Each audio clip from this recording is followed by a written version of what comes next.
तो इस पार्ट 2 में अपन पढ़ेंगे क्या, प्लांट ग्रोथ हार्मोन के बारे में। तो पहली बात कि प्लांट के जो ग्रोथ हार्मोन होते हैं वो दो तरीके के होते हैं। एक प्रोमोटर जो प्रोमोट करते हैं ग्रोथ को, सेल डिवीजन को, एक होते हैं इनहिबिटर जो इनहिबिट करते हैं।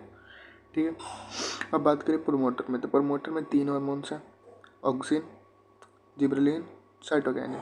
ओके, इनहिबिटर में 2 हार्मोन है, इथाइलिन और एबीए। एबीए को बोले तो एब्सिसिक एसिड। तो एक एक करके हम स्टार्ट करते हैं। पहले जो अपन पढ़ेंगे वो है ऑक्सिन। ठीक है, ऑक्सिन पढ़ने के पहले हम इसकी डिस्कवरी देख लें। तो एक साइंटिस्ट था चार्ल्स डार्विन और उसका बेटा था फ्रांसिस डार्विन। ठीक है, दोनों ने कैनरी ग्रास को उठाया और उस पर एक्सपेरिमेंट करना शुरू किया।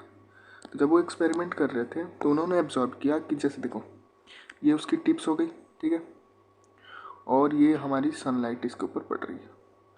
तो उन्होंने देखा कि जो सनलाइट है, जैसे देखो यहाँ पे ये इस फिगर को देखो, इस फिगर में देखो सनलाइट है, टिप्स पे पड़ रही है।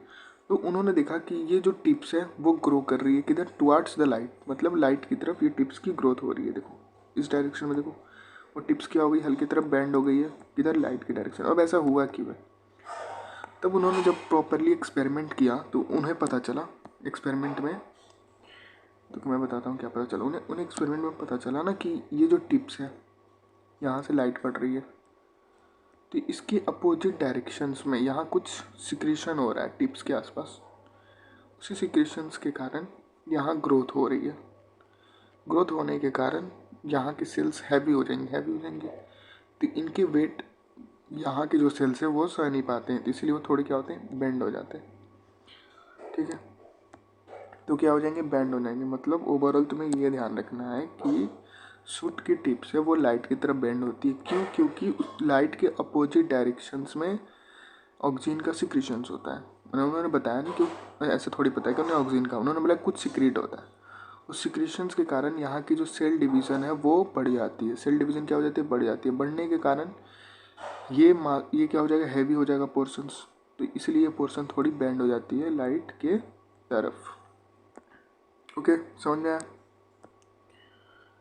तो ये कौन से साइंटिस्ट थे हमारे, फ्रांसिस डार्विन, चार्ल्स डार्विन का बेटा। तो इन दोनों ने मिलके इस एक्सपेरिमेंट को किया था, किस पे, कैनरी ग्रासेस पे।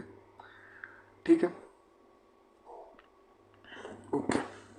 उसके बाद एक और साइंटिस्ट है जिनको हम क्या बोलते हैं, F.W. वेंट शायद। उन्होंने क्या किया, ओट्स के सीडलिंग देखो, ओट्स के प्लांट्स देखो, ओट्स जो आजकल हम खाते भी हैं ना, ओट्स के सीडलिंग से, ओट्स के सीडलिंग से उन्होंने क्या किया, एक्सट्रैक्ट किया। ठीक है, किसको, ऑक्सीजन को।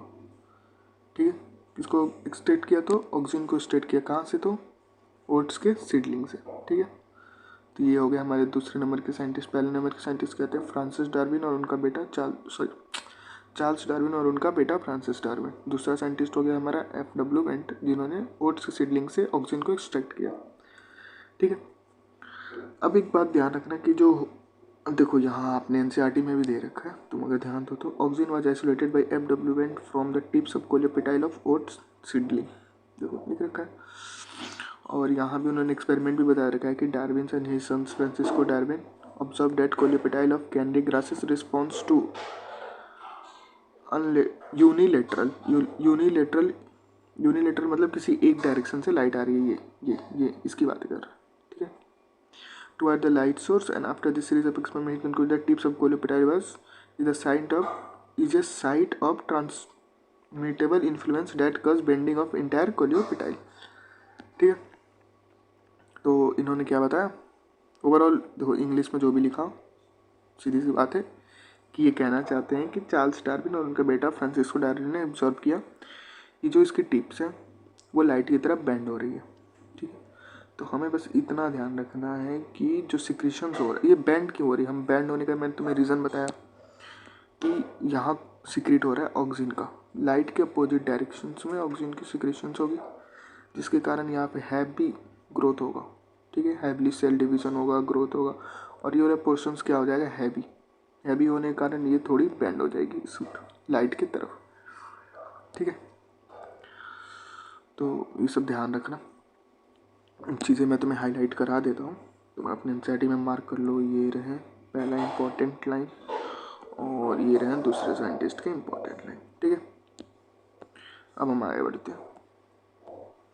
अब बाकी ये जो साइंटिस्ट हैं ये अनदर प्लांट ग्रोथ हार्मोन के हैं, जिनको ये यहाँ जितने भी ये साइंटिस्ट दिए गए हैं ना ये, तो अब ये वाले जो साइंटिस्ट हैं ये लोग प्लांट ग्रोथ हार्मोन के साइंटिस्ट हैं। तो इनको हम एक एक करके पढ़ेंगे, जैसे जैसे जो हार्मोन पढ़ेंगे उनमें ही इन साइंटिस्ट के बारे में डिटेल में हम पढ़ेंगे। ठीक है, अभी छोड़ते हैं इस पोर्शंस को, आगे बढ़ते हैं। ओके, तो अब हम आते हैं यहाँ पे ऑक्सीन को मेनली हम पढ़ना अब स्टार्ट करते हैं कि बेसिकली ऑक्सीन है क्या। ठीक है, तो सबसे पहले बात जो तुम्हें ध्यान रखना है, अच्छा हम एक चीज़ मैं तुम्हें बताना भूल गया कि हाँ ऑक्सीजन जो है वो सबसे पहले एक्सट्रैक्ट कहाँ से हुआ था, ह्यूमन यूरिन। अच्छा हाँ, ये तो दे रखा है ना अपने एनसीईआरटी में, देखो it was the first isolated from human urine. तो पहले ऑक्सीजन का पहला आइसोलेशन कहाँ से हुआ था, ह्यूमन यूरिन से हुआ था। इंपॉर्टेंट पॉइंट जो तो आपको याद रखना है। उसके बाद देखो यहाँ पे दो तरह के ऑक्सीजन होते हैं। ठीक है, एक होता है नेचुरल और एक होता है सिंथेटिक। ठीक है, नेचुरल और सिंथेटिक। ठीक है,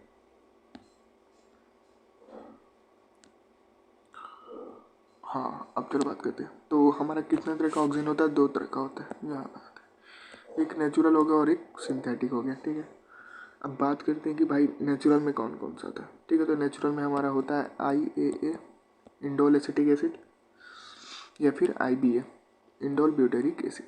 ठीक है, और सिंथेटिक में हमारा क्या होता है Na नेथलीन एसिटिक एसिड और 2,4-D जो तो फेमस है, जो सबने सुन रखा होगा 2,4-D के बारे में। ठीक है, तो ये आप ध्यान रखना कि नेचुरल और सिंथेटिक कौन से होते हैं। तो नेचुरल कौन सा होता है, इंडोल एसिटिक एसिड और indole butyric acid. Indole acetic acid और इंडोल ब्यूटेरिक एसिड हमारे नेचुरल होते हैं, और सिंथेटिक में हमारा क्या होता है, नैप्थेलिक एसिड और 2,4-D। ठीक है, तो ध्यान रखना, लिखते जाना कहीं पे एनसीईआरटी में साइड में इन सब चीज़ों को ऐड करते जाना। अगर वैसे हमारे एनसीईआरटी में दे भी रखा है तो क्या ही ऐड करना। अब देखो यहाँ लिख रखा है इन्होंने कि नेचुरली कौन कौन से हैं। ये रहा IA, ये नेचुरल है, और सिंथेटिक में भी इन्होंने दे रखा है यहाँ पे 2,4-D। IBA ये भी नेचुरल है और ये सिंथेटिक हो गया। ठीक है, ओके, अब हम आगे बात करते हैं। आगे देखो इन्होंने क्या लिख रखा है कि all the oxygens have been extensively, हाँ इन्होंने देख रखा है कि इसका यूज़ कैसे करते हैं। 2,4-D का हम यूज़ करते हैं ना एग्रीकल्चर में। एग्रीकल्चर में क्या करते हैं ना, ये 2,4-D, ये 2,4-D काफ़ी इंटरेस्टिंग है। ये देखो क्या करते हैं ये 2,4-D, ये जो 2,4-D है ना काफ़ी इंटरेस्टिंग है। ये जनरली क्या करता है ना 2,4-D, ये जनरली डाइकोट के जो वीट होते हैं ना, डाइकोट वीट, उन पे एक्ट करता है। ये मोनोकोट वीट पे एक्ट नहीं करता। मोनोकोट पे, जो मोनोकोट के वीट है ना उन पे ये एक्ट नहीं करता। ये केवल डाइकोट वाले जो वीट है उन पे ही अपना जादू दिखाता है। मोनोकोट वीट वाले को ये इफेक्ट नहीं करता। ठीक है, तो ये काफ़ी इंपॉर्टेंट पॉइंट है जो तुम ध्यान रख सकते हो कि डाइकोट वीट पे एक्ट करता है, मोनोकोट वीट पे एक्ट नहीं करता है 2,4-D। ये आगे देखने को मिल भी जाएगा एनसीईआरटी में। तो यहाँ देखो इन्होंने क्या रखा है। चलो ठीक है, अब हम एक एक करके ऑक्सीजन के फंक्शंस को समझते हैं। पहला ऑक्सीजन जो है, एक एक करके अगर हम फंक्शंस को समझें, जो एक एक करके मैं बोलता हूँ, तुम जब एनसीईआरटी रीड करोगे तो तुम्हें और क्लियर हो जाएगा जो मैं बोलना चाह रहा हूँ। ठीक है, तो मैं एक एक करके बोलता रहूँ।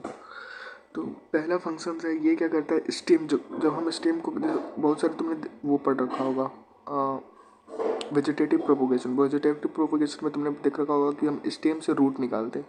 जैसे कि रोज को क्या करते हैं, तो उसके स्टेम को कट करके कहीं पे लगा दो तो वो वहाँ से रूट निकल जाएंगे। ठीक है, तो ये किसकी मदद से होता है, ऑक्सीजन हार्मोन की मदद से होता है। मतलब हम क्या बोल सकते हैं कि स्टेम में रूट प्रोपोगेशन कौन कराता है, ऑक्सीजन हार्मोन। तो पहला पॉइंट क्या लिखोगे कि एग्जाम में रूट प्रोपोगेशन कौन कराता है, हमारा ऑक्सीजन हार्मोन। ठीक है, ये हो गया पहला पॉइंट। दूसरा पॉइंट लिखो कि प्रमोट द फ्लावरिंग, इसमें पाइनएप्पल में। तो ये पाइनएप्पल के अंदर क्या करता है, फ्लावरिंग को प्रमोट कराता है। तो पहला पॉइंट मैंने बताया, दूसरा पॉइंट मैंने बताया। अब तीसरा पॉइंट लिखो।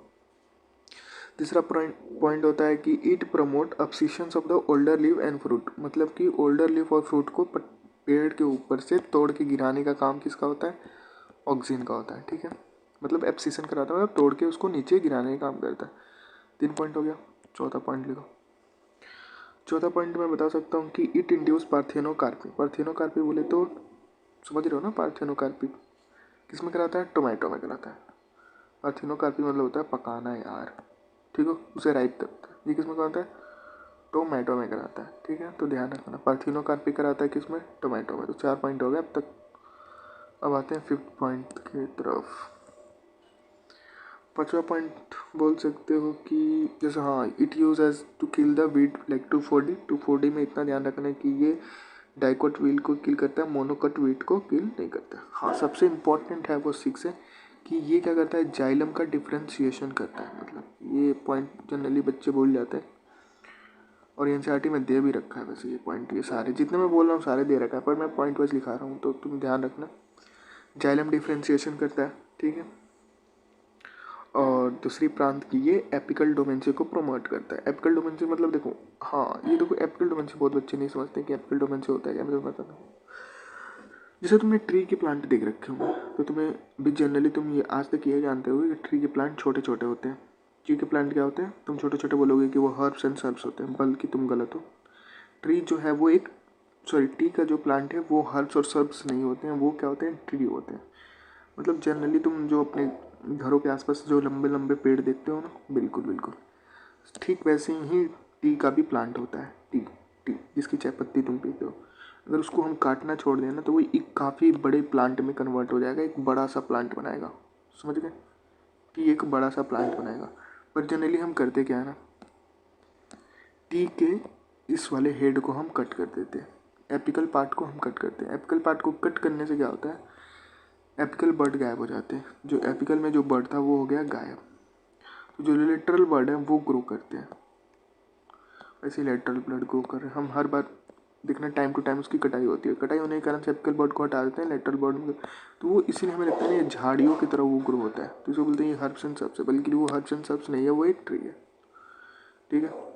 तो हमारा क्या है? वो एक ट्री है। ट्री टी का जो प्लांट होता है वो ट्री होता है, हर्ब्स और सर्ब्स नहीं होता है, ठीक है। तो ध्यान रखना, ये किसको प्रमोट करता है? तो एपिकल डोमेंसी को प्रमोट करता है। मतलब कि ये प्लांट को एपिकली ग्रोथ कराता है, लाइक दिस।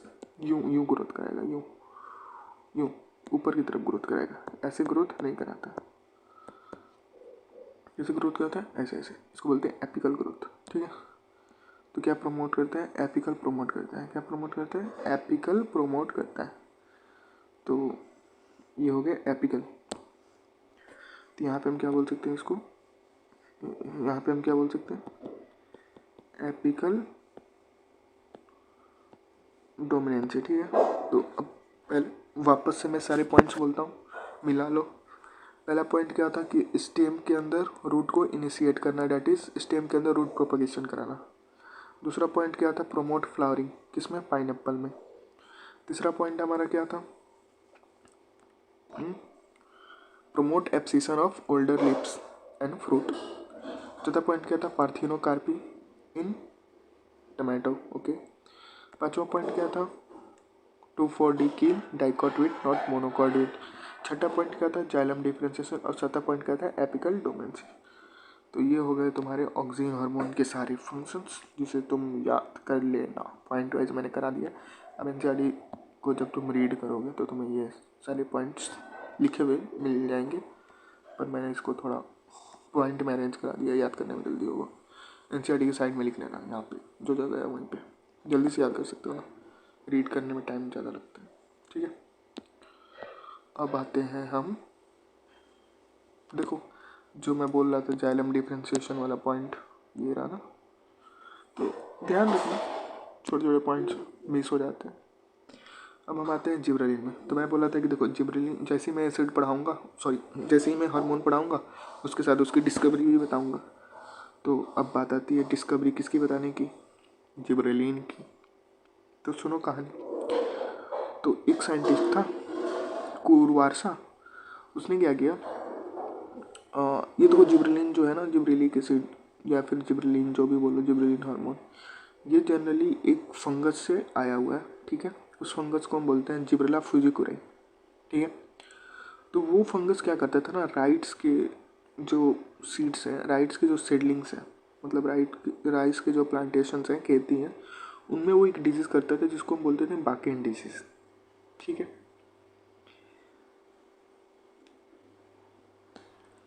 तो तो वो जो साइंटिस्ट था वो थोड़ा पागल था, उसने क्या किया, उस जिब्रेला फ्यूजिकोराई को ले जाके हेल्दी सीड के जो सीडलिंग्स थी, मतलब प्लांट था राइस के, उसके अंदर उसको इन्फेक्ट करा दिया। अब उससे क्या हुआ इन्फेक्शन के बाद कि वो एक तरह का सब्सटेंस सिक्रीट करने लगा, फंजाई, और वो सिम्टम्स शो करने लगा बाकी डिजीज़ की। तो अभी साइंटिस्ट थोड़ा पागल था, होते भी हैं पागल। फिर उसने सीडलिंग को लाया, उस पर स्टडी की, तो उसने पाया कि भाई यहाँ तो कुछ सिक्रेशंस हो रहे हैं किसी सब्सटेंस को। वो सिक्रेटरी सब्सटेंस को उसने एक्सट्रैक्ट किया, उसके ऊपर स्टडी किया, तो फाइनली उसका नेम हम दे दिया कि ये जिब्रेलिन है। ठीक है, तो ओवरऑल में क्या ध्यान रखना है कि एक साइंटिस्ट था, कौन सा था, कुआरसो, जिसने जिब्रेलिन को डिस्कवर किया था। कहाँ से, तो राइस के सीडलिंग से। और ये कौन सी बीमारी करते हैं, तो बाकी डिजीज़ करते हैं, जिसको एक और नाम से हम जानते हैं फुल सीडलिंग राइस डिजीज़। ठीक है, जिसको हम एक और नाम से जानते हैं, कौन सा नाम होता है उसका, उसको बोलते हैं फुल्लिस। फुल्लिस मतलब मूर्ख, राइस, ठीक है, सीडलिंग डिजीज। ठीक है, ठीक है, तो ध्यान रखना, फुल्लिस राइस सीडलिंग डिजीज, इसको बोलते हैं बाकेन डिजीज को बोलते हैं। ठीक है, ओके। अब चलो, अब जैसे मैंने ऑक्सीजन के बारे में एक एक करके पॉइंट्स बताया था, तो इसके बारे में भी एक एक करके पॉइंट्स बताऊंगा, इसके फंक्शंस के, और तुम कहीं साइड बाय साइड लिख लेना। तो मैं पहला पॉइंट्स बता रहा हूँ कि इसमें एक, जैसे हम more than 100 gibberellic acid discover कर चुके हैं, पर एक जिब्रेलिक एसिड है GA3, जो सबसे ज़्यादा स्टडी किया गया, सबसे ज़्यादा पढ़ा गया जिस एसिड पे, जिस, ये मैं इसको बार बार एसिड इसलिए बोल रहा हूँ ना कि ये जो प्लांट ग्रोथ हार्मोन है वो एक एसिडिक हार्मोन है। ठीक है, तो बार बार मेरे दिमाग में एसिड एसिड क्लिक हो जा रहा है, तो ध्यान रखना कि मैं, ये हार्मोन ही है, एसिड नहीं है, पर ये एसिडिक नेचर का होता है। ठीक है, तो क्या होता है GA3 is the most study gibberellic acid, more than 100 gibberellic acid हम डिस्कवर कर चुके हैं अब तक। ठीक है, और जिब्रेलिक GA3 जो होता है उसको एक कॉमनली एक और नाम से हम जानते हैं, जिसको हम बोलते हैं टर्पीन्स। क्या बोलते हैं, टर्पीन्स, किसको बोलते हैं, GA3 को। तो GA3 को हम एक और नाम से जानते हैं, जिसको हम क्या बोलते हैं, टर्पीन्स बोलते हैं। ठीक है, ओके ओके ओके। अब चलो फंक्शंस की बात करते हैं। अगर मैं पहली फंक्शंस की बात करूं, तो हमारा GO3 है, वो क्या करता है, इंक्रीज करता है लेंथ एक्सिस को। अब लेंथ एक्सिस क्या होता है, जैसे कि मैं तुम्हें कैसे बताऊं कि तुमने देखा होगा अंगूर, अंगूर देखा होगा, तो अंगूर के जो स्टाल्क होते हैं ना, जैसे मान लो ये अंगूर है, ये क्या है उसका, फ्रूट का स्टाल्क है, इस स्टाइल के एक्सिस को वो क्या करेगा, इंक्रीज करेगा। ठीक है, इसकी लेंथ को बढ़ा देगा, मतलब कुछ ऐसा, समझ में, ऐसा। ये क्या करेगा, use to increase the length of grapes stalk, that is, मतलब ओवरऑल ये इसके लेंथ को प्रमोट करता है। ठीक है, दूसरा point, it improve the shape of fruit such as apple. ठीक है, दूसरा पॉइंट कि एप्पल फ्रूट का जो शेप है उसको मेंटेन कौन करता है, हमारा जिब्रेलिक एसिड करता है। ओके, तीसरी जो सबसे इम्पोर्टेंट पॉइंट है कि ये डिले करता है किसको, सीनेसेंस। सीनेसेंस माने बुढ़ापे को, तो बुढ़ापे को डिले कौन करता है, हमारा जिब्रेलिक एसिड करता है। ठीक है, उसके बाद से 3 पॉइंट मैंने बता दिया। पहला पॉइंट क्या था, increase the length axis, example में ग्रेप स्टाल्क। दूसरी पॉइंट की हमने बात की कि ये क्या करता है, फ्रूट के शेप को मेंटेन करता है, किसमें, तो एप्पल में। और तीसरी बात की हमने, ये सीनेसेंस को क्या करेगा, डिले करेगा। ठीक है, ये क्या करेगा, सीनेसेंस को डिले करेगा। अब बात करते हैं चौथी पॉइंट की। तो ये जो चौथा पॉइंट है वो क्या है, माल्टिंग प्रोसेस। माल्टिंग प्रोसेस क्या होता है कि ब्यूरेज इंडस्ट्री में यूज़ होता है शराब बनाने के लिए, वाइन्स बनाने के लिए। उसमें ये होता है कि ये स्पीड करता है, मतलब माल्टिंग प्रोसेस को इंक्रीज़ करने का काम करता है, तेज़ कर देता है, किसको, माल्टिंग प्रोसेस को। इसको इंक्रीज़ कर देता है, तो माल्टिंग प्रोसेस को ओवरऑल क्या करता है, तेज़ करने का काम करता है। ठीक है, चौथा पॉइंट ये हो गया। पाँचों पॉइंट्स की बात करें तो जो काफ़ी बार नीट में पूछ सकता है, पूछा भी हुआ है, पूछ के बाद बहुत बार पूछ रखा है उसने, कि ये क्या करता है ना कि अगर हम जिब्रेलिक एसिड की छिड़काव करते हैं, जैसे कि हमारी शुगर कैन की जो खेती होती है उसमें अगर हम जिब्रेलिक एसिड की क्या करते हैं, छिड़काव करते हैं, तो उसकी जो प्रोडक्टिविटी है वो हो जाएगी इंक्रीज़। तो उसने ऐसे एक एग्जांपल देके बता रखा है कि 1 एकड़ में मोर देन 20 टन आप प्रोडक्टिविटी बढ़ा सकते हो। अगर आपने जिब्रेलिक एसिड की छिड़काव कर दी तो आपकी 1 एकड़ में 20 टन से भी ज़्यादा आप शुगर कैन निकाल सकते हो। समझ में आया? तो ये क्या करेगा, प्रोडक्टिविटी को इंक्रीज करता है। कहाँ? शुगर कैन के 5वें पॉइंट में। ओके सर, छठे पॉइंट बताइए, छठे पॉइंट में क्या करेगा? 5 पॉइंट से अपने बता दिया। चलो छठे पॉइंट की ये होता है ना कि जिब्रेलिक एसिड जो होता है ना, ये मैच्योरिटी को जल्दी से ब्रिंग्स कर देता है, जल्दी से ब्रिंग कर देता है। मतलब कि अगर तुमने किसी प्लांट के देखो 2 फेज होते हैं, एक तो होता है जुवेनाइल फेज और दूसरा कौन सा फेज होता है? Reproductive phase. तो अगर तुमने जुवेनाइल फेज में अगर अर्लियर जिब्रेलिन दे दिया तो वो जल्दी, जैसे पहले उसको यहाँ से यहाँ जाने में 1 ईयर लग रहे थे, पर अब 1 ईयर से कम लगेंगे। क्या लगेंगे ये तो मैं नहीं बोल सकता, पर लेस देन 1 ईयर लगेंगे। एग्जैक्ट मुझे थोड़ी पता, किसी को भी नहीं पता, वो तो क्वांटिटी और क्वालिटी पे डिपेंड करता है। तो अब ध्यान रखोगे कि ना लेस देन 1 ईयर, मतलब मैच्योरिटी को जल्दी ब्रिंग भी कर सकता है ये छठे पॉइंट। ठीक है, अर्लियर मैचुरेशन कर सकता है, ऐसा कुछ पॉइंट्स आए तो उसको भी आप टिक करोगे कि हाँ ये भी जिब्रेलिक एसिड का फंक्शन है। ठीक है, अब बात करें तो एक लास्ट पॉइंट है, दैट इज 7th पॉइंट। ये क्या प्रमोट करता है? बोल्टिंग। प्रमोट, यार मेरी राइटिंग कितनी खराब है। तो ये क्या प्रमोट करता है? It promote bolting. अब ये बोल्टिंग क्या होता है ये बताओ। सबके घर में गोभी आया है, सबने गोभी खाया है, तो सबने बोल्टिंग देखा है, सिंपल सी बात है। तो अभी ये कोई नहीं बोलेगा कि मुझे बोल्टिंग नहीं पता, गोभी खाया हो तो बोल्टिंग पता है। तो कुछ ऐसा होता है, देखो ऐसा ऐसा ऐसा ऐसा ऐसा ऐसा ऐसा ऐसा ऐसा, और ये रहा बीच में गोभी जो तुम खाते हो। ठीक है, बहुत गंदी राइटिंग हो रही है तो इसको मिटाओ भाई, अच्छे से बताओ, बकवास ना करो। मैं बोला ओके, अच्छे से बता दो। ये देखो, ये हो गए पत्ते, ठीक है, कुछ ऐसे, फिर हो गए ये पत्ते, ठीक है। तो कुछ ऐसा ही होता है बोल्टिंग हमारा, और बीच में हमारा ये हो गया गोभी। तो ऐसे ही होता है ना, गोभी चारों तरफ से पत्ते होते हैं और बीच में, तो इसको बोलते हैं बोल्टिंग। इसको बोलते हैं बोल्टिंग अरेंजमेंट, मतलब चारों तरफ से पत्ते से घेरा है और बीच में हमारा फ्रूट है जिसको हम खा रहे हैं। ठीक है, तो हमें देखने को कहाँ कहाँ मिलता है बोल्टिंग, तो यहाँ स्टार्टिंग में बिल्कुल लिख रखा है। अब देखो तो रोज़ में मिलता है, रोज़ में भी तो आप देखे हो ना कि रोज़ की अरेंजमेंट कैसी होती है। कैबेज में मिलता है, जिसको मैं बोल रहा था। आप रोज़ देखे हो, जैसे सबने रोज़ दिया है किसी न किसी को, तो सब देखते हैं रोज़ कैसा होता है, कुछ ऐसा होता है। तो देखो रोज़ में लेयर्स होते हैं बहुत सारे, और फिर यहाँ से ऐसे होता है, ऐसा होता है ना अपना रोज, कुछ ऐसा होता है अपना रोज। तो ये बात है, बहुत सारे लेयर्स होते हैं, तो उसको बोलते हैं बोल्टिंग। ठीक है, तो ठीक है, बाद में बकवास करिएगा, वापस से सब बताइए पॉइंट। मैं बोला ओके, रिविजन कराता हूँ। पहला पॉइंट मैंने क्या बोला था कि इंक्रीज लेंथ स्टाल्क। दूसरा पॉइंट मैंने क्या बोला था कि ये क्या करेगा, फ्रूट के शेप को मेंटेन करेगा एप्पल में। तीसरा पॉइंट मैंने बोला था कि डिले करेगा किसको, सीनेसेंस को। चौथा पॉइंट मैंने बोला था कि माल्टिंग प्रोसेस को स्पीड अप करेगा। चौथा पॉइंट मैंने बोला था कि अगर शुगर कैन में स्प्रे कर दो तो शुगर कैन की प्रोडक्टिविटी बढ़ जाती है, और फॉर एग्जांपल 1 हेक्टेयर में मोर देन 20 टन हो जाएंगे आपके। उसके बाद 6 पॉइंट क्या था, 6 पॉइंट ये था कि अगर इसकी स्प्रे कर दो आप तो ये मैच्योरिटी को जल्दी ब्रिंग कर देगा, मतलब जुवेनाइल से मैच्योर जाने में टाइम कम लगेंगे, पहले जितना लगते थे उससे कम लगेंगे। और लास्ट प्रोसेस था कि प्रमोट बोल्टिंग। तो ओवरऑल मैंने 7 फंक्शंस इसके बता रखे हैं जिब्रेलिन के। तो आप एक एक करके सारे फंक्शंस मैंने बोल दिया, आप ध्यान रखोगे, साइड में कहीं लिख लो तो काम देगा। ठीक है, अब हम आते हैं फोर्थ हार्मोन, जो सॉरी थर्ड जो हार्मोन जो है हमारा, वो कौन है, साइटोकाइनिन। अब सेम वैसे ही समझो, साइटोकाइनिन का भी साइंटिस्ट का पहले, तो यहाँ भी एक साइंटिस्ट था, स्कूग नाम पे, स्कूग।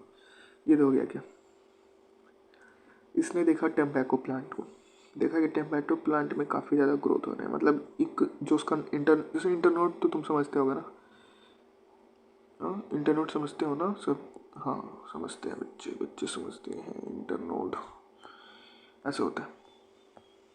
ये हो गया नोड, और इन दोनों के बीच की जगह को हम क्या बोलते हैं, इंटरनोड। ये कहाँ मिलता है, अपने स्टेम में मिलता है, इसको बोलते हैं इंटरनोडल सेगमेंट। इसी सेगमेंट में क्या देखा उन्होंने, टेम्बैको प्लांट में यहाँ ग्रोथ काफ़ी ज़्यादा हो रहा है, काफ़ी ज़्यादा ग्रोथ हो रहा है, मतलब कैलस बन रहा है, कैलस बन रहा है मतलब फुल गया, मतलब जैसे कि इडीमा टाइप का हो गया, इडीमा टाइप का हो गया, उसके अंदर काफ़ी ज़्यादा सेल्स है, तो उसको बोलते हैं कैलस। और ठीक है, कैलस मतलब होता है कि मल्टीपल सेल्स, जो अनडिफ्रेंशिएटेड हो। अनडिफ्रेंशिएटेड मतलब कि उनकी कोई डिवीजन ऑफ लेबर नहीं और उनका काम बस एक ही हो, डिवाइड करना।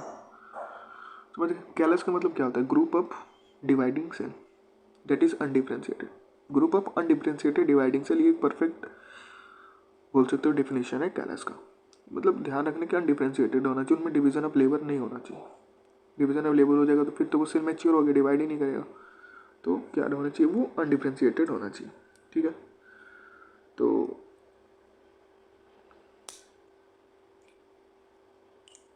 मुल्लर साहब ने ये देखा कि ऐसा कुछ हो रहा है टम्बैको के प्लांट में, तो फिर उन्होंने बहुत सारा अपने लेवल पे एक्सपेरिमेंट किया, उसमें ऑक्सीजन डाला, न्यूट्रिशन मीडियम सप्लीमेंट दिया, फिर उस टिश्यू को एक्सट्रैक्ट करके बाहर निकाला, उसको स्टडी किया। तो उनकी स्टडी में उन्हें फाइनली जाके साइटोकाइनिन मिला, पर दो तरीके का मिला। एक तो मिला साइटोकाइनिन के दो फॉर्म मिले उनको।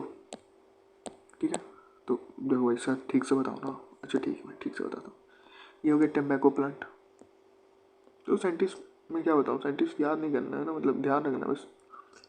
तो ये उसके इंटरनेटल सेगमेंट हो गए। तो यहाँ क्या हो गई ना, ग्रोथ हो गई, कैलस बन गया।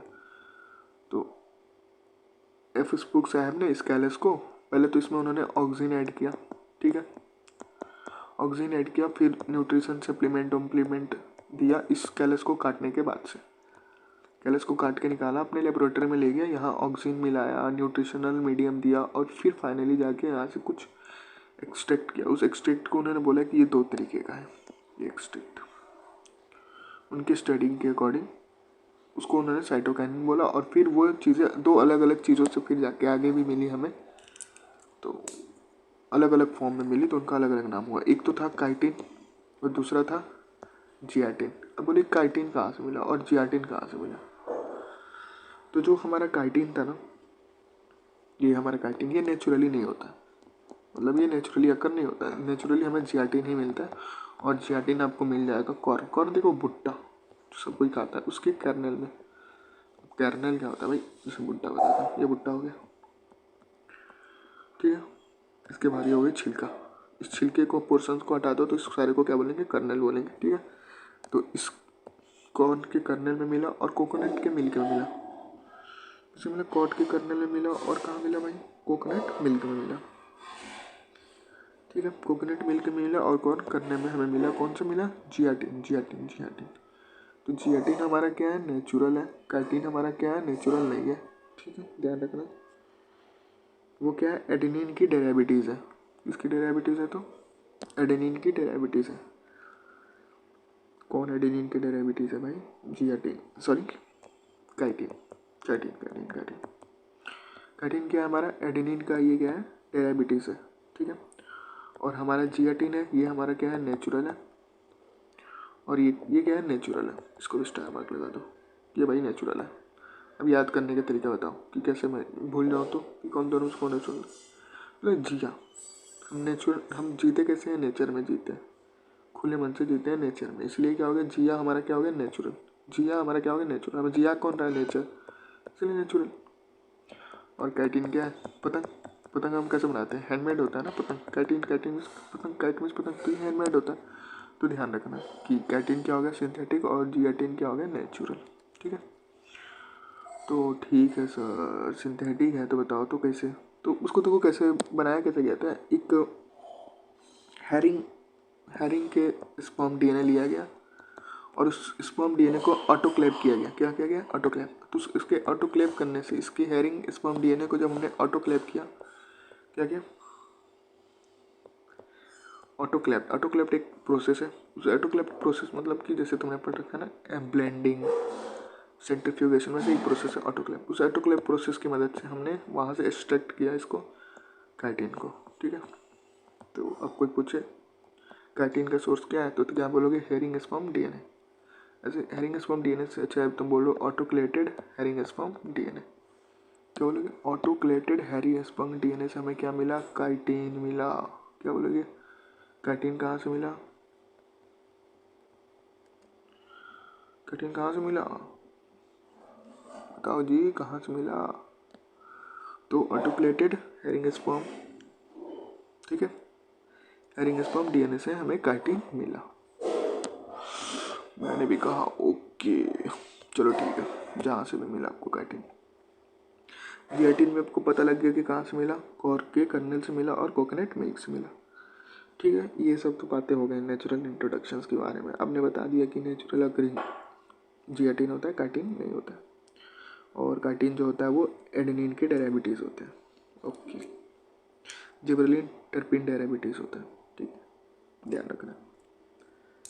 और साइटोकाइनिन एडेनिन डेरिवेटिव्स होता है। चलो ठीक है, अब हम बात करते हैं फंक्शंस। बताइए क्या, बताइए फंक्शंस। मैंने कहा ओके, साइटोकाइनिन के फंक्शन बताइए। पहला function, it promote cell division. Cell division को कौन प्रमोट करता है? साइटोकाइनिन प्रमोट करता है। दूसरी बात, it help to produce new leaves, ठीक है। या फिर अब देखो एक चीज़ बताता हूँ मैं, तुम छोड़ो, दूसरी पॉइंट को देखो, मैं अच्छे से बताऊँ। पहला पॉइंट जो तुम्हारा क्या क्लियर हो गया कि इट प्रमोट सेल डिवीजन। अब देखो जब भी क्वेश्चन आए ना कि रूट, जिसको ना रूट की ग्रोथ, शूट की ग्रोथ और रूट की ग्रोथ, दो टर्म हो गए, शूट एंड रूट, ठीक है। तो अगर रूट बढ़ रहा है तो उसके लिए रिस्पॉन्सिबल होगा हमेशा ऑक्सीजन, अगर शूट बढ़ रहा है तो उसके लिए हमेशा रिस्पॉन्सिबल होगा साइटोकाइनिन। तुम देखो तो कैलस, तुम्हें एक बात, तुमने मेरी बातें ध्यान से सुनी है तो मैं बोला कि कैलस में उन्होंने क्या बोला था, ऑक्सीजन को मिलाया था स्कूप्स है ने। तो तुमसे जब भी क्वेश्चन है ना कैलस में कौन सा हार्मोन डालते हैं, तो ध्यान रखना कैलस में हमेशा ऑक्सीजन प्लस साइटोकाइनिन का मिक्सचर होता है। काफ़ी इंपॉर्टेंट लाइन है ये, तुम्हें ध्यान रखना चाहिए कि कैलस में हमेशा कौन से प्लांट ग्रोथ होते हैं, ऑक्सीजन एंड साइटोकाइनिन बोथ होते हैं। कैलस के अंदर ऑक्सीजन एंड साइटोकाइनिन बोथ होते हैं, ये पॉइंट ध्यान देना, ठीक है। और चलो मैं दूसरी पॉइंट बता देता हूँ कि ये प्रोमोट करता है। पहली पॉइंट तो क्या था, it promote cell division, cell की डिवीज़न को प्रोमोट करता है। और दूसरी पॉइंट है कि इट प्रोमोट शूट के अंदर ग्रोथ को, शूट के ग्रोथ को, ठीक है। तीसरी पॉइंट है कि इट ओवरकम, जो कि सबसे इम्पोर्टेंट पॉइंट है, एपिकल डोमेंसी। तुमने पढ़ रखा था कि ऑक्सीजन जो है वो एपिकल डोमेंसी को बढ़ाता है, मतलब डोमिनेट करता है, पर ये ओवरकम करता है। अगर हम साइटोकाइनिन दें तो एपिकल डोमेंसी कम हो जाएगा और लेटरल ग्रोथ, ये वाली ग्रोथ रुक जाएगी और ये वाली ग्रोथ ज़्यादा होगी। समझ में आया? तो किसको प्रमोट करता है, ओवरकम करता है, किसको, एपिकल डोमेंसी को। और यही पॉइंट है जो तुम साइटोकाइनिन में याद रखो कि साइटोकाइनिन जो हो गया क्या बोलते हैं, एनागोस्टिक हो गया ना, ऑक्सीजन के उल्टा हो गया, ठीक है। तो यहाँ तुम देखो ना तो ये दोनों तरीके से एक्ट कर रहा है, कभी सिनर्जेटिक है, कभी एनागोस्टिक है, मतलब कभी साथ साथ काम कर रहा है। जैसे कैलस में देखो, कैलस में साइटोकाइनिन ऑक्सीजन दोनों चाहिए ग्रोथ के लिए, पर क्योंकि वहाँ रूट की भी ग्रोथ करानी है, शूट की भी ग्रोथ करानी है, पर कहीं ना कहीं ये उसके एंटागोनिस्टिक भी है। तो इसका मतलब एक प्लांट ग्रोथ हार्मोन दोनों तरह एक्ट कर सकता है, वो किसी के टर्म में एंटागोनिस्टिक भी हो सकता है और उसी के टर्म में सिनर्जेटिक भी हो सकता है, ठीक है। ये काफ़ी इंपॉर्टेंट लाइन बोली है मैंने कि एक plant growth hormone that is PGR, plant growth hormone, दो एक्शन शो कर सकता है, that is antagonistic and that is synergetic, ठीक है। तो ऐसा कुछ हम नहीं बोल सकते कि एक प्लांट ग्रोथ है ये एनागोस्टिक है ये सिनर्जेटिक है। आगे तुम चलोगे तो तुम एक और, मैंने बताया था ना कि डिले द सीनेसेंस कौन करता है, जिबरेलिन करता है। तो आगे तुम्हें एक और हार्मोन मिलेगा दैट इज ADA, जो सीनेसेंस को क्या करेगा, प्रमोट करेगा, क्या करेगा, प्रमोट। तो वहाँ तुम देखोगे कि ABA और जिबरेलिन एक दूसरे को क्या है, उल्टा है, दैट इज एनागोस्टिक है, ठीक है, एक दूसरे से अपोजिट है। और यहाँ तुम देख रहे हो कि ऑक्सीजन साइटोकाइनिन एक दूसरे के अपोजिट भी हैं और एक दूसरे के साथ साथ भी हैं। इंटरेस्टिंग, काफ़ी इंटरेस्टिंग है। साथ साथ कब है, कैलस में, क्योंकि वहाँ रूट और शूट दोनों की ग्रोथ कराना है। पर एपिकल डोमेंसी को ये ओवरकम कर रहा है, मतलब रोकने का काम कर रहा है, वहीं ऑक्सीजन बढ़ाने की काम कर रहा है। तो ध्यान देना, अच्छी छोटी छोटी बातें हैं, अच्छे क्वेश्चन बनते हैं, ठीक है। तो ओके, तो ये पॉइंट हमारा क्लियर हो गया कि ओवरकम करता है किसको, एपिकल डोमेंसी को।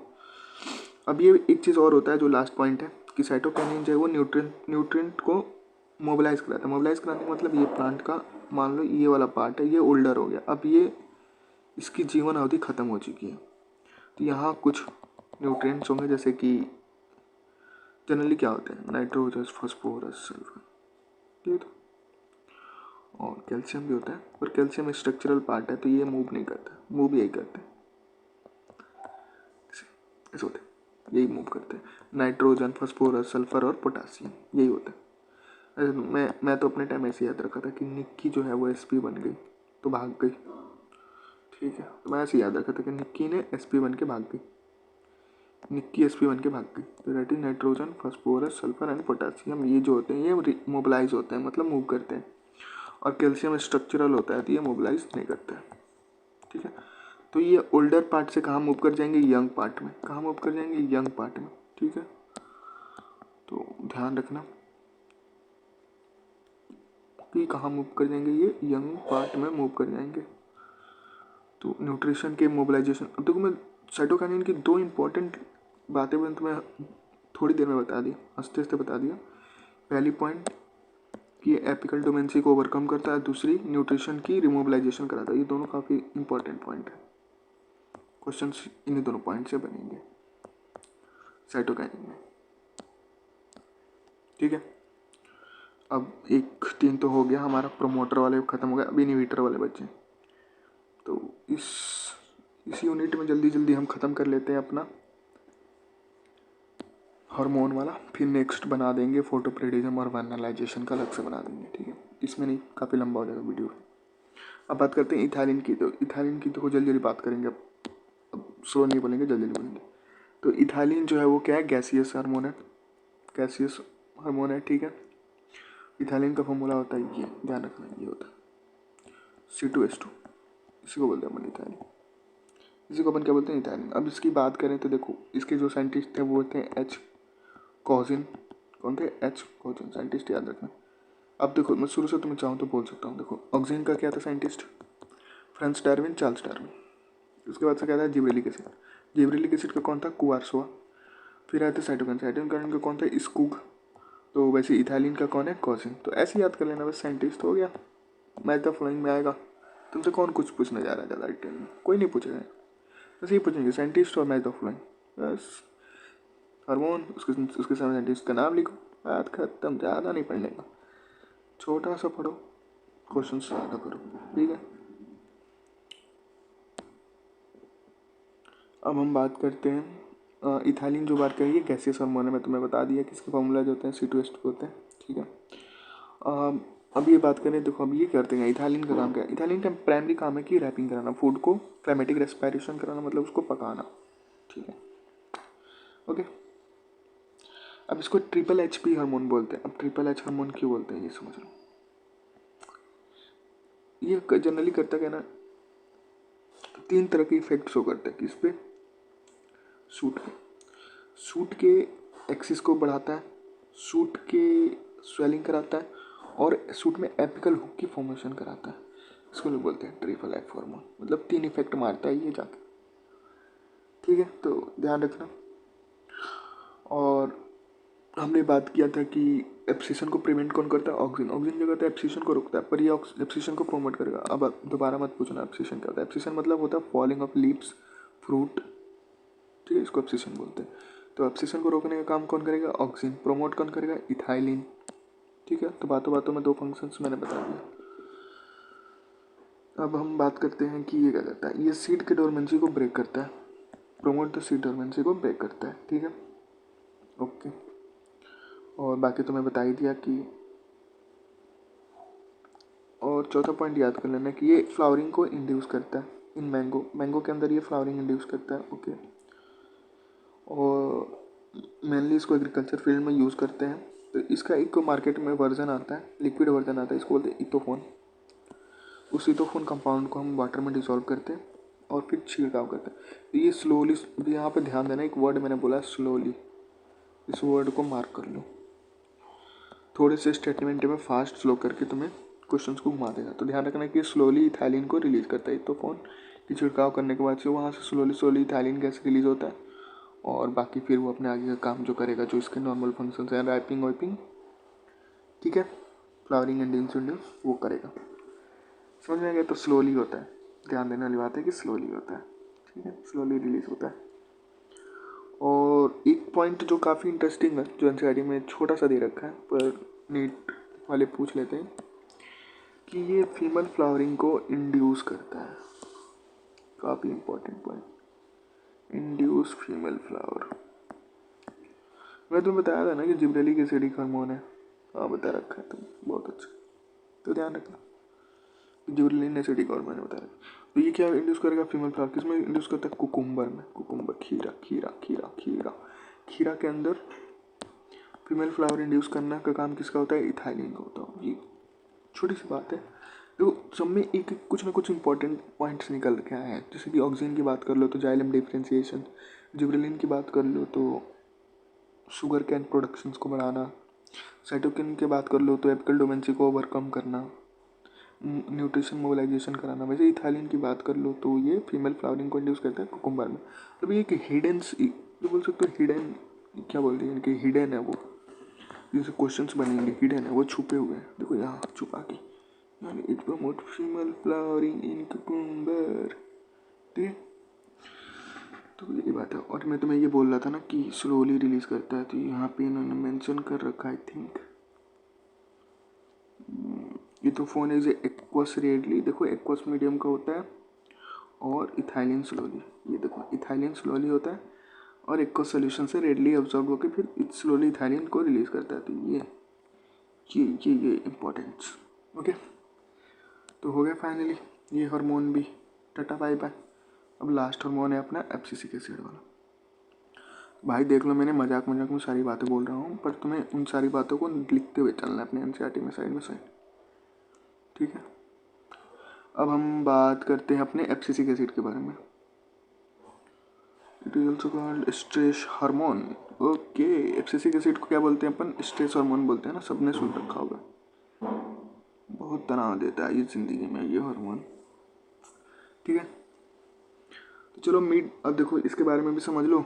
ये mid mid mid mid mid हाँ आओ चलो देखो इसके बारे में। तो मिड, अगर हम बात करें मिड 9060 में 3 तरह के हमें केमिकल्स मिले। कौन कौन से sir? Inhibitor B, okay, abscisin second, और डॉर्मिन। जब इन तीनों को केमिकल लेवल पे स्टडी किया गया, मतलब केमिकल समझ रहे हो ना, केमिकल लेवल पे, तो ये तीनों सिमिलर पाए गए। अरे तो बोला कि इन तीनों को मिला के एक नाम दे दो ना, ABA, एब्सिसिक एसिड। तो abscisic acid is nothing combinations of inhibitor, abscisic और डोर्मेन, ओके। तो क्या बोलेंगे हम? Abscisic acid is the combination of inhibitor B, abscission second and dormin, okay. अब A B is a derivative of carotenoids. अब देखो मैंने तुम्हें बता रखा है ऑक्सीजन एसिटिक एसिड से बना था, gibberellic acid terpene, cytokinin adenine, और इथाइलिन तो अपना गैसियस था, ठीक है। उसके बाद से अपना लास्ट आ गया एब्सिसिक एसिड, जो कि क्या होता है, किसके डेरिवेटिव्स होता है? तो टर्पीन के, टर्पीन बोल रहा हूँ, कैरोटेनॉइड्स के डेरिवेटिव्स होता है। किसके डेरिवेटिव्स होते हैं? ये कैरोटेनॉइड्स के होते हैं। अब इनका काम क्या होता है? ये रेगुलेट करते हैं एब्सिशन एंड डोर्मेंस, ठीक है। अब फंक्शंस की बात करें पहला, तो ये क्या करते हैं? इनहिबिटरी एक्शंस करते हैं। इनका काम ही इनहिबिशन करना भाई, इनहिबिटरी हार्मोन है। तो पहला इनहिबिटरी हार्मोन क्या करेगा? सीड जर्मिनेशन को इनहिबिट कर देगा। बोलेगा कि तुम डोरमेंसी में रहो, तुम्हें बाहर निकलने की कोई जरूरत नहीं है, सीड जर्मिनेशन नहीं करना दूंगा मैं। स्ट्रेस हार्मोन, जब भी प्लांट के अंदर अनफेवरेबल कंडीशन आएगा, स्ट्रेस होगा, स्टोमाटा को बंद कर देगा, ठीक है। तो और सीनेसेंस को करेगा प्रमोट, तो इसीलिए एब्सिसिक एसिड एंटागोनिस्टिक हो जाएगा जिब्रेलिन के, ओके। समझ में? ओके, यही थे इसके फंक्शंस। हो गए भाई इसके फंक्शंस, ज़्यादा फंक्शंस नहीं है इनके, फंक्शंस बहुत कम है। पूछने के लिए तो एक ही पूछ रखा है यहाँ से अभी तक क्वेश्चन नीट में, वही स्ट्रेस हार्मोन वाला, ठीक है। आप बात कर लें तो इंटरेक्शन तो तुम्हें बता ही दिया था कि interaction of plant growth hormone कैसे होते हैं आपस में, वो आपस में सिनर्जेटिक भी होते हैं और या फिर एंटागोनिस्टिक भी होते हैं। मैंने तुम्हें एग्जांपल बताई दिया साइटोकिनिन ऑक्सिन का सिनर्जेटिक एंटागोनिस्टिक वाला, जिबरेलिन और एब्सिसिक एसिड का भी बता दिया एंटागोनिस्टिक एनागोनिस्टिक वाला, ठीक है। तो ज़्यादातर नीट में यही वाला पूछा गया कि which hormone is antagonistic to ABA या फिर which hormone is antagonistic to gibberellin. तो बात एक ही क्वेश्चन को जैसे घुमा फिर आप पूछ लो। तो ओवरऑल यहाँ पे अपना हार्मोन वाला पोर्शन खत्म होगा। इसके बाद जो अपना टॉपिक आएगा वो आएगा फोटोपरेटिज्म वाला। ओके ठीक है, चलो फिर बाय, थैंक यू।